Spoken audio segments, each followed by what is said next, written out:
예수님께서 제자들에게 사람들이 인자를 누구라 하느냐라고 이제 물으니까 제자들이 이렇게 대답합니다. 선지자 중에 하나라 하나이다라고 합니다.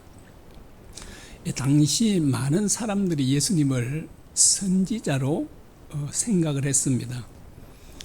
주님께서 이제 제자들에게 너희는 나를 누구라 하느냐 이렇게 물으십니다. 그때 이제 시몬 베드로가 이렇게 대답하죠. 주는 그리스도시요 살아계신 하나님의 아들이시니다. 시몬 베드로의 그 신앙 고백을 들으시고 주님께서 그를 크게 칭찬하셨습니다. 17절입니다. 요나의 아들 시몬아 내가 복이 있도다. 이를 내게 알게 한 이는 혈육이 아니요 하늘에 계신 내 아버지시니라.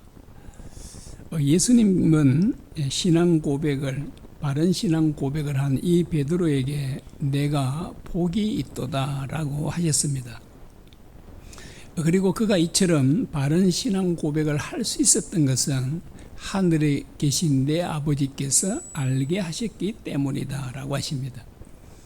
고린도전서 12장 3절에 성령으로 아니하고는 누구든지 예수를 주시라 할 수 없느니라고 말씀합니다. 우리가 예수님을 믿게 된 것은 전적으로 하나님의 은혜고 성령의 역사였다라고 그렇게 말합니다.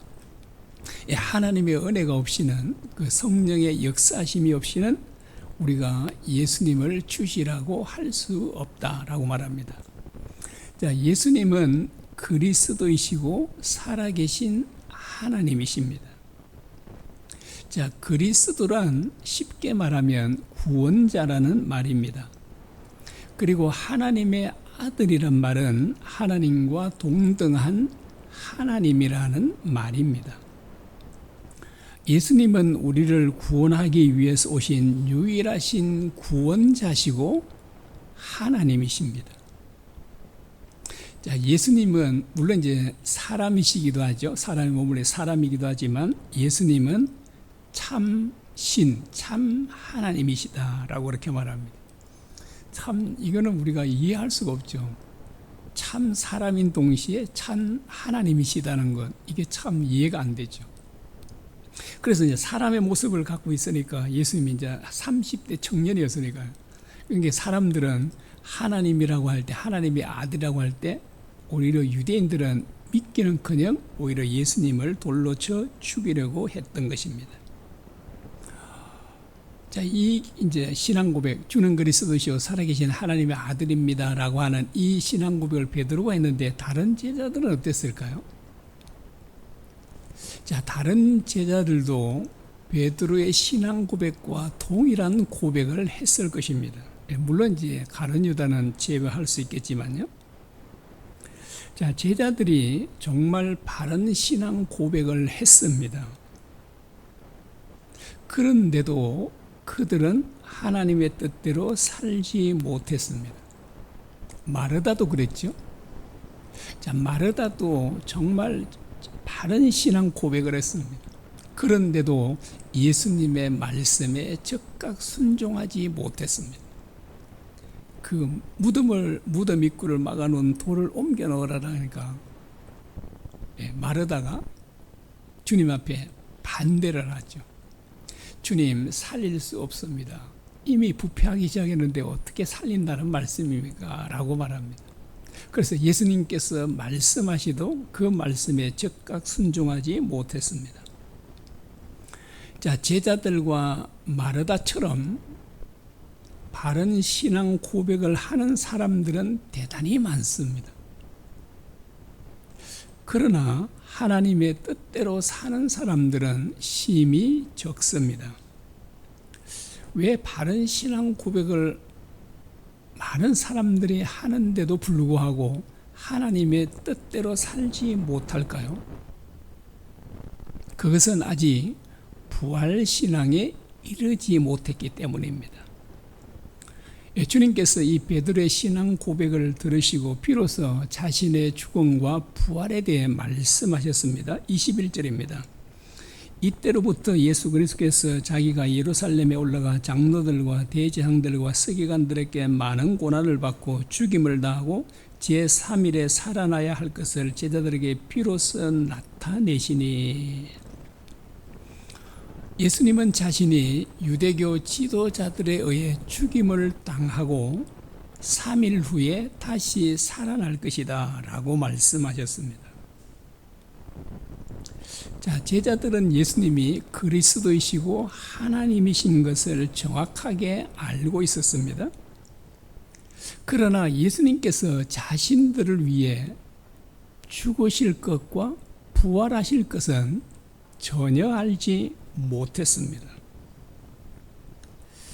그들은 예수님께서 이스라엘의 왕이 되시면 자기들도 한 자리를 차지할 것이라고 생각하고 있었습니다. 자, 이런 소망을 가진 이 제자들에게 예수님의 죽음은 절대로 일어나서는 안 되는 일이었습니다. 그래서 베드로가 예수님의 죽음을 강력하게 반대하고 나온 것입니다. 예수님이 죽으면 자기들 어떻게 되죠? 흔히 말하기를 낙동강 오리알 신세가 되는 거잖아요. 지금 예수님이 정권을 잡으면 한 자리 차지하려고 그 희망을 가지고 살아가고 있는데 예수님이 죽어버리시면 자기들은 완전히 이게 헛일한 거잖아요.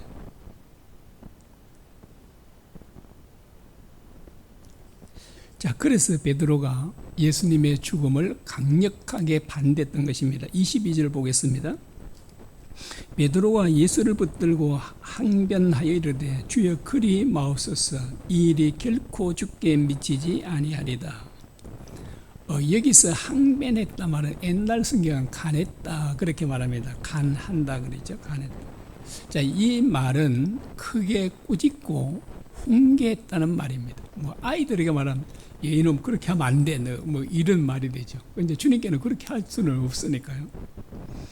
주님께 그렇게 할 수 없으니까 주님 절대로 그렇게 하면 안 됩니다. 그렇게 훈계하듯이 꾸짖듯이 그렇게 한 것입니다. 주님이 죽음을 당하는 일은 결단코 주님에게 미치지 못할 것입니다. 미치지 않을 것입니다. 그리고 이제 여기에 나와 있지는 않지만 이 베드로의 말의 의미를 우리가 좀 살펴보면 베드로는 제가 목숨을 걸고라도 주님이 죽임을 당하지 않도록 하겠나이다 라고 하는 그런 의미도 여기에 포함되어 있습니다.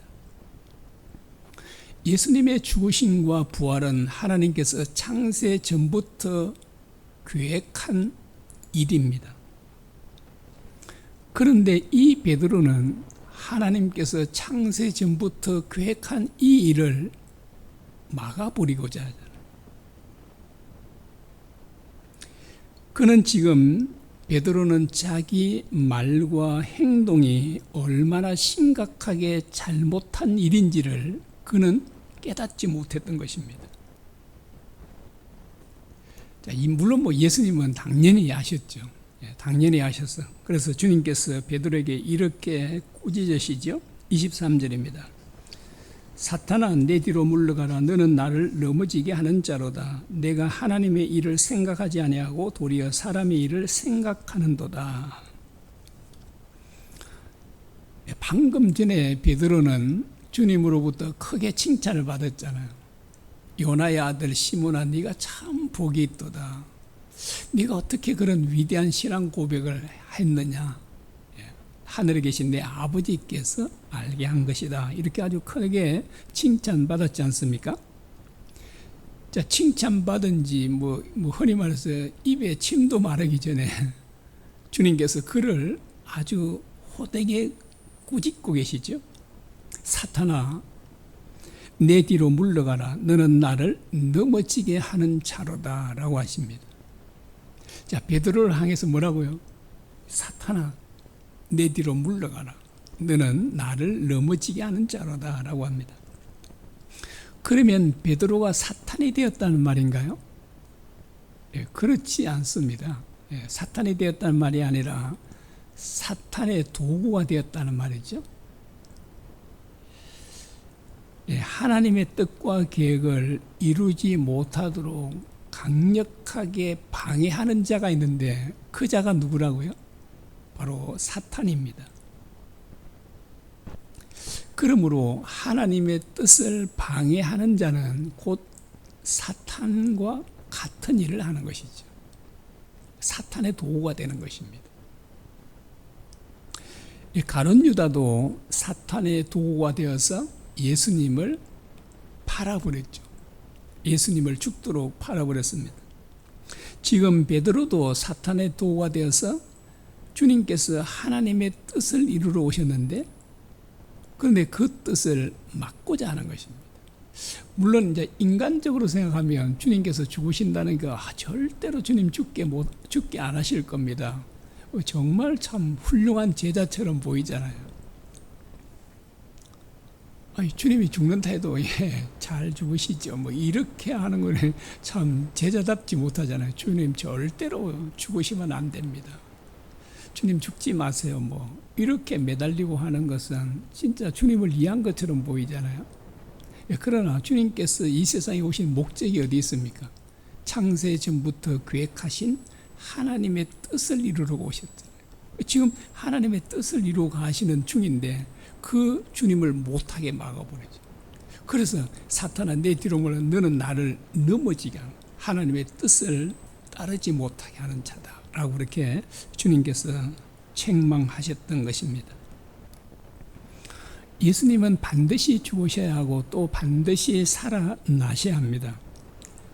왜냐하면 오직 예수님의 피만이 우리들의 죄를 살 수 있습니다. 히브리서 9장 22절에 피 흘림이 없은즉 사함이 없느니라.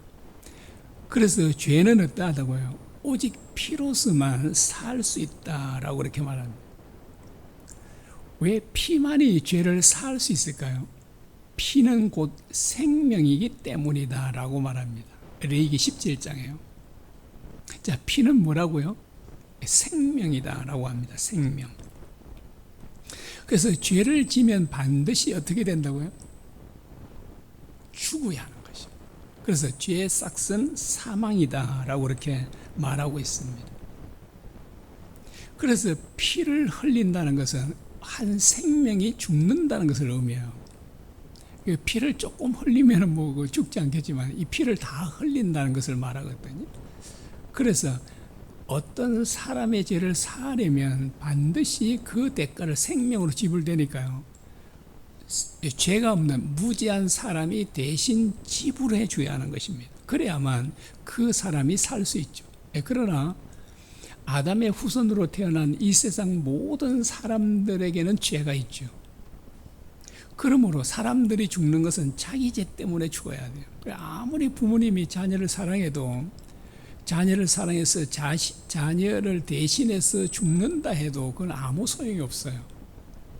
그 죽음은 본인이 지은 그 죄의 대가를 지불하는 것에 불과합니다. 그래서 죄가 없으신 하나님의 아들이 사람의 몸을 입고 이 땅에 오셔서 우리들을 대신해서 죽으셨던 것입니다.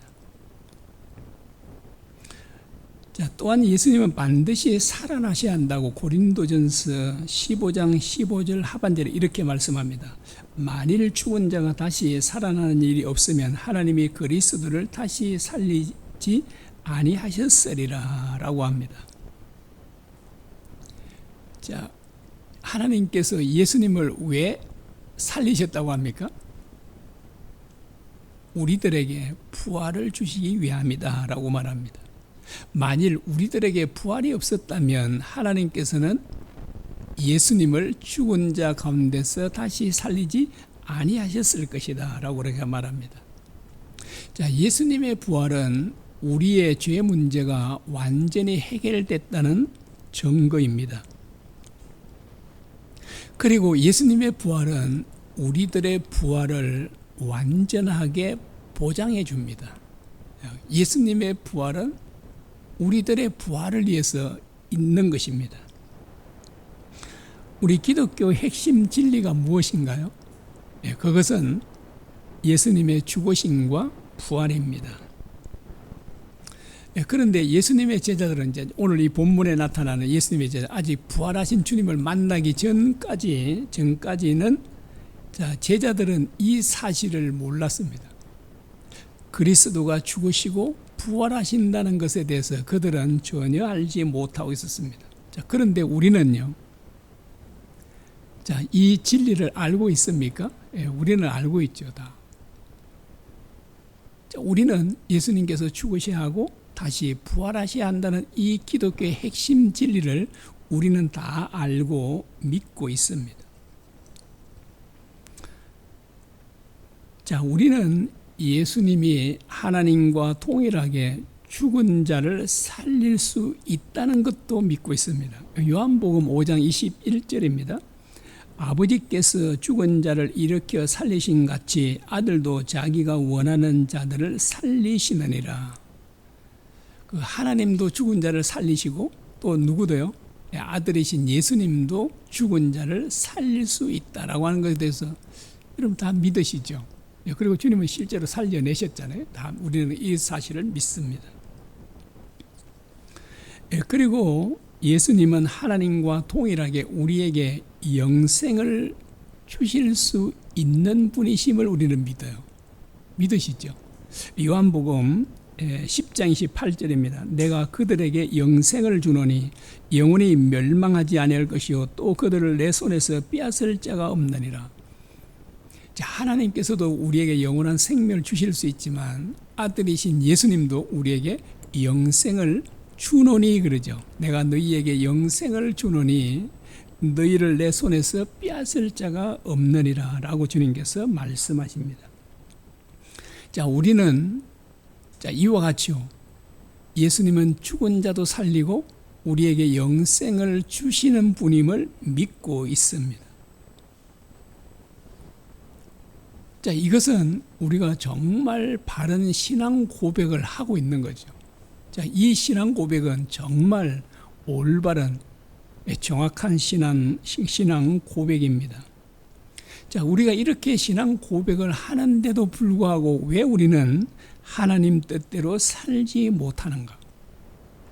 왜 우리는 작은 문제만 생겨도 염려하는가라고 하는 것입니다. 그 원인이 무엇일까요? 앞에 말씀드렸죠.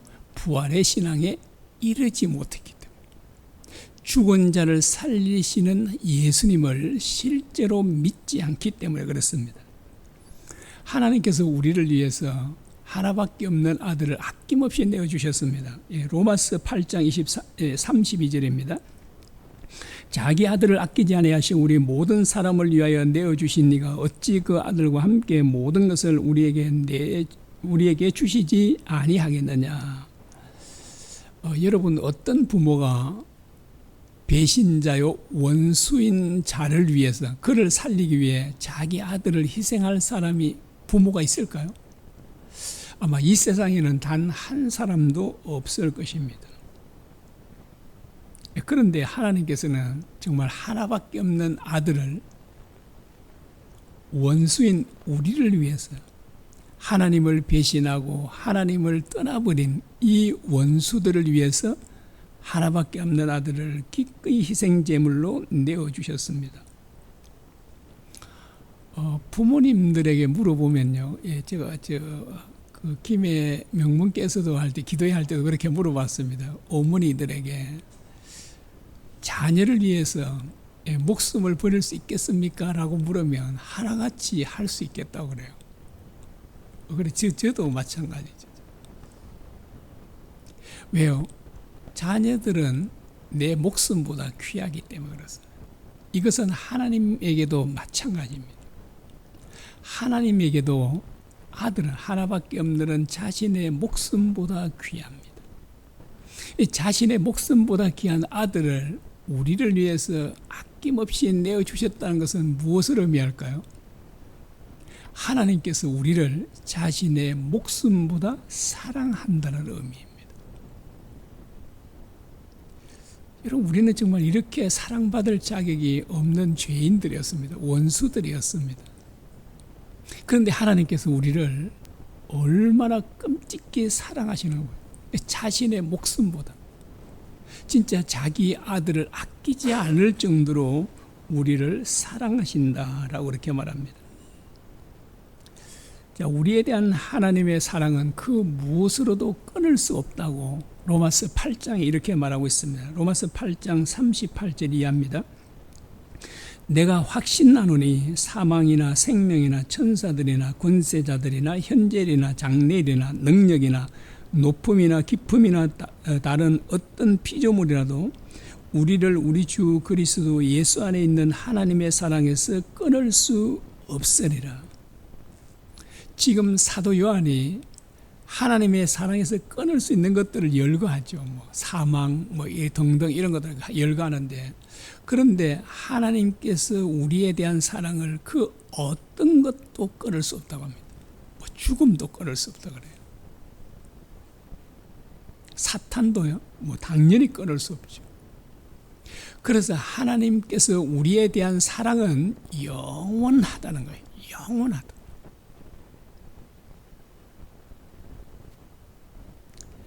자, 하나님께서는 우리를 지극히 사랑하심으로, 그 사랑이 영원하심으로 우리를 어떻게 해요? 영원토록 보호해 주시는 것이죠. 여러분, 온 우주 만물을 창조하신 전능하신 하나님께서 우리를 보호해 주신다면 누가 우리를 감히 해할 수 있겠습니까?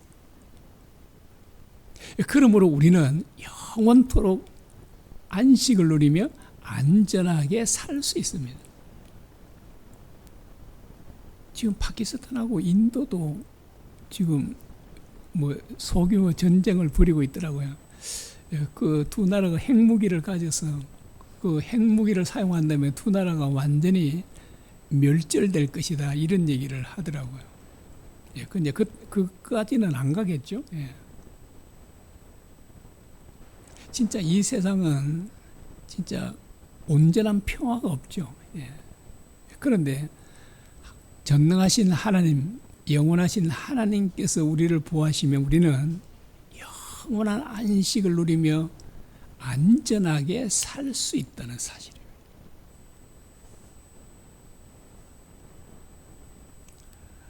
그 예수님은 온 우주 만물을 창조하신 하나님이시다라고 요한복음 1장에 말씀하고 있습니다. 온 우주 만물을 창조하신 그 위대하신 분이요, 창조주 하나님께서 우리와 똑같은 몸을 입고 바로 이 세상에 오셔서 우리 대신 죽으셨습니다. 여러분, 우리를 대신해서 죽으신 분이 누구라고요? 단순한 한 인간이 아니에요. 온 우주 만물을 창조하신 창조주 하나님이십니다. 이것은 정말 우리의 상상을 초월하는 일입니다. 어떻게 창조주 하나님께서 우리 인간이 되시고 우리 대신 죽으실 수 있으십니까? 정말 우리가 주님으로부터 받은 은혜는 청량이 불가능합니다.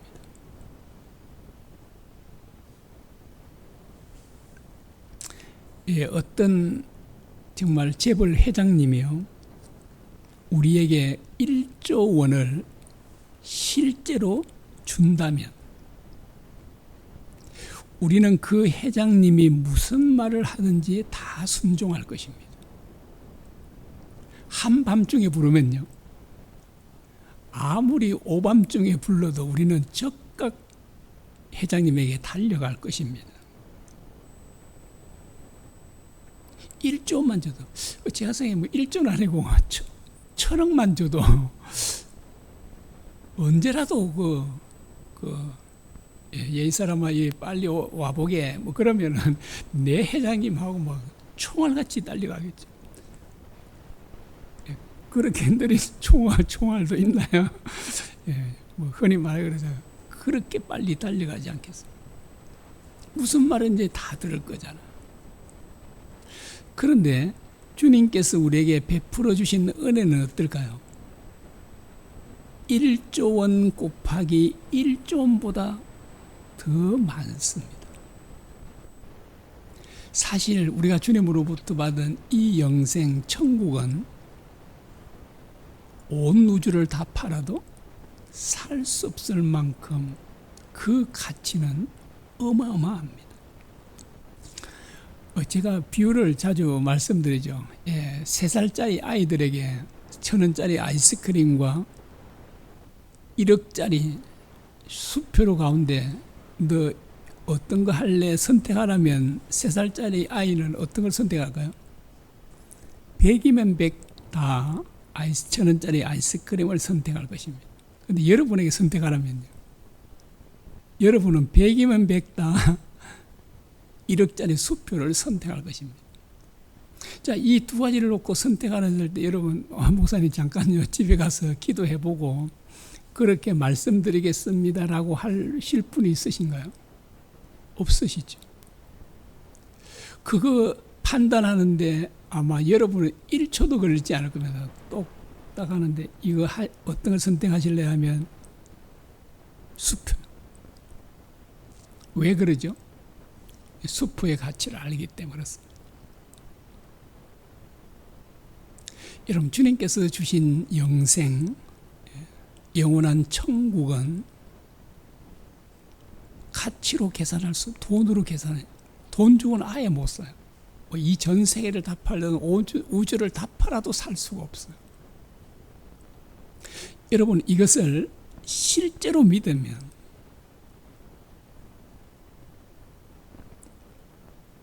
내 소유를 못 버릴까요? 주님께서 말씀하기를 자기의 모든 소유를 버리지 않으면 능히 제 제자가 될 수 없다라고 하는 이 말씀에 주님, 내가 기도해보고 내가 소유를 다 버릴지 안 버릴지, 팔아서 가난한 줄지 안 줄지 이거 한번 기도해봐야 되겠습니다. 이렇게 할 수 있을까요? 그것은 무슨 말인가요? 아직 믿지 않고 있다는 증거예요. 주님께서 우리에게 주시는 그 엄청난 영생, 그 천국의 가치를 아직까지도 제대로 믿지 않고 있다는 증거예요. 이제 물론 우리가 이론적으로는, 지식적으로는 그렇습니다 라고 말하지만 실제로 네 소유를 팔아 가난한 자에게 주라고 하면 부자 청년처럼 할 사람들이 상당히 많이 있다라고 하는 것입니다. 정말 그 주님의 은혜를 베푸신 은혜를 생각하면 정말 어마어마합니다. 주님께서 우리를 대신 죽으셨다라고 하잖아요. 내가 반드시 내일이면 사형을 받아야 되는데, 감옥에 있는데 주님께서 어젯밤에 찾아오셔서 내 제수복을 주님이 입으시고 주님의 옷을 나한테 입혀서 너 나가라. 내가 대신 너 대신 죽을 것이다 라고 하셨습니다. 그리고 주님께서 하신 말씀이 밖에 나가서 자유를 얻어 다시 살게 되면 너는 다시 죄를 범하지 말라. 다시는 내 유익을 위해 살지 말라. 나를 위해 살아라. 이웃을 섬기며 사랑하며 살아라 라고 이렇게 말씀을 주셨어요. 그리고 다음날 주님께서 비참하게 처형당하는, 내 대신 당을 보았어요. 많은 사람들은 그것을 구경하고 있지만 내 대신 비참하게 고통을 당하며 돌아가시는 그 주님을 생생히 내가 목격했다면 어떨까요? 나도 다른 사람들처럼 웃으면서 구경할 수 있을까요? 나는 정말 통곡을 할 겁니다. 그러면서 뭘 할까요? 주님, 내가 다시는 나를 위해 살지 않겠습니다. 진짜 주님 말씀대로 살겠습니다 라고 고백하지 않을까요? 여러분, 예수님은 우리 대신 정말 죽으셨는가요? 우리는 죽으셨다고 믿으시죠? 그런데 왜 우리가 이것을 믿는데 우리가 주님 말씀대로 살지 못할까요? 이것은 우리에게 실제가 되지 않아요. 그렇습니다. 주님께서 우리를 위해 죽으셨다는, 내 대신 죽으셨다는 것이 진짜 실제가 되면 우리는 절대로 우리를 위해 살아갈 수가 없게 됩니다. 그렇잖아요. 그 은혜가 이게 뭐 청량할 수 없는데 어떻게 내가 나 자신의 유익을 쫓아 살겠습니까? 당연히 주님을 위해 살아가겠죠.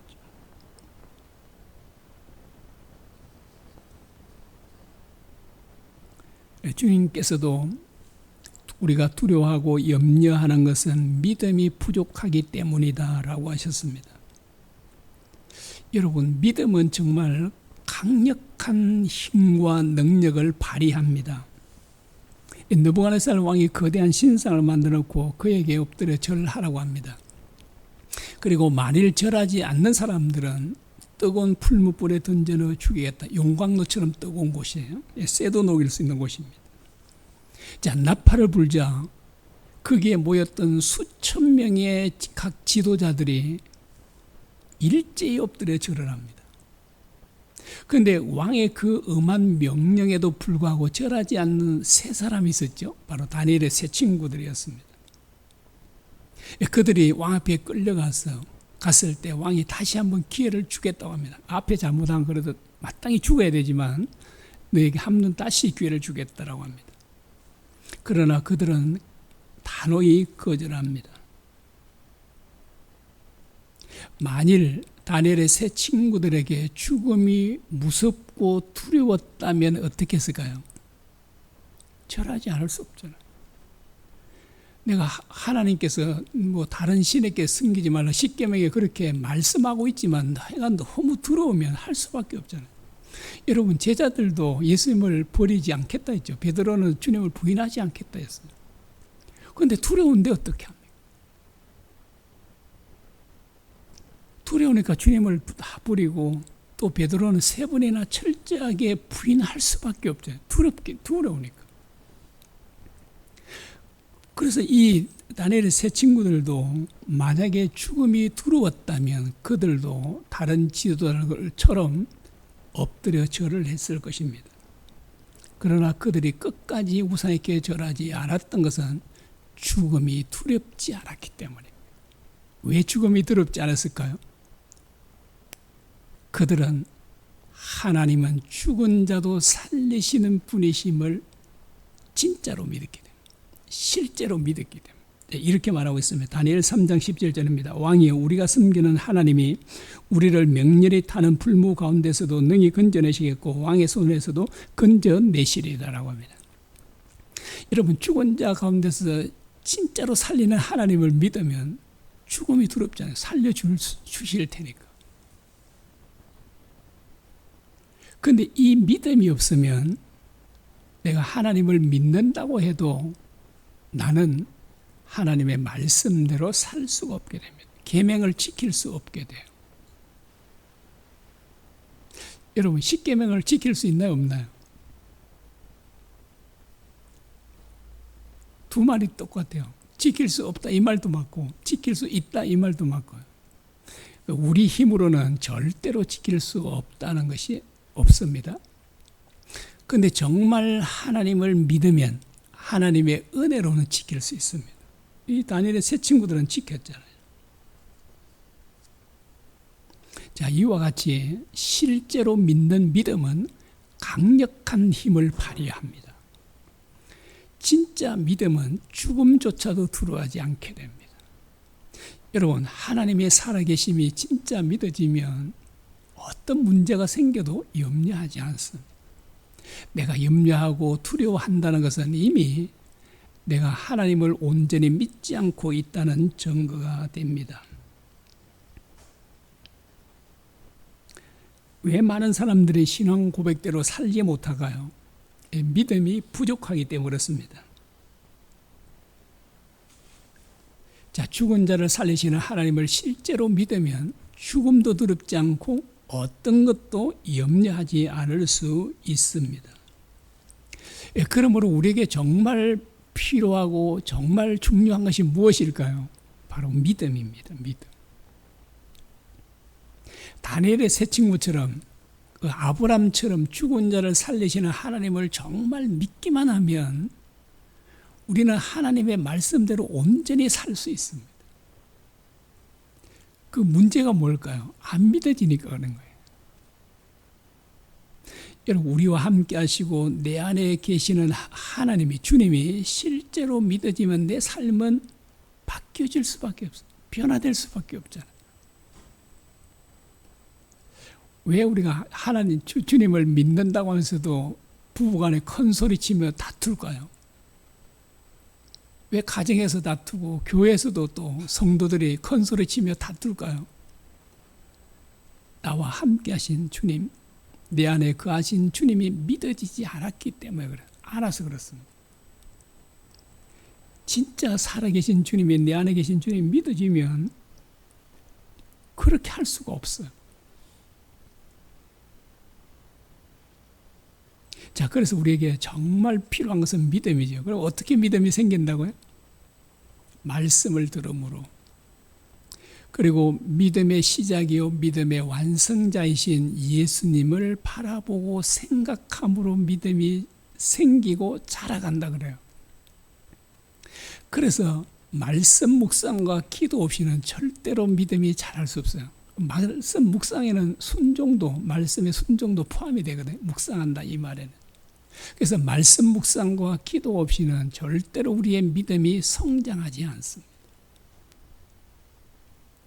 여러분, 다 믿음이 성장하고 싶죠. 다니엘의 세 친구 같은. 그렇게 하려면 어떻게 된다고요? 말씀 묵상과 기도가 있어야 한다라고 하는 것입니다. 예레미야 29장 13절이면 너희가 전심으로 나를 찾고 찾으면 나를 만나리라 라고 합니다. 여러분, 부활하신 주님을 실제로 만나면 부활신앙을 갖게 됩니다. 그리고 하나님을 만나고 부활하신 주님을 만나면 우리의 믿음은 실제 믿음이 되고 부활의 신앙을 확실하게 갖게 됩니다. 근데 어떻게 부활하신 주님을 만난다고요? 간절히 찾아오면 만난다고 약속하고 있잖아요. 그런데 의외로 너무나 많은 그리스도인들이 하나님을 찾지 않습니다. 전심으로 나를 찾고 찾으면 나를 만나리라고 약속해 주셨잖아요. 그런데 전심으로 하나님을 찾고 찾는 사람들이 정말 많지 않아요. 그래서 많은 사람들이 주님을 믿는다고 하면서도 정말 연약한 그런 모습으로 살아가고 있는 것입니다. 그래서 우리 모두 정말 매일 말씀을 묵상하시고 깨어서 기도하는 저와 여러분이 되시기를 바랍니다. 찬양 드리겠습니다.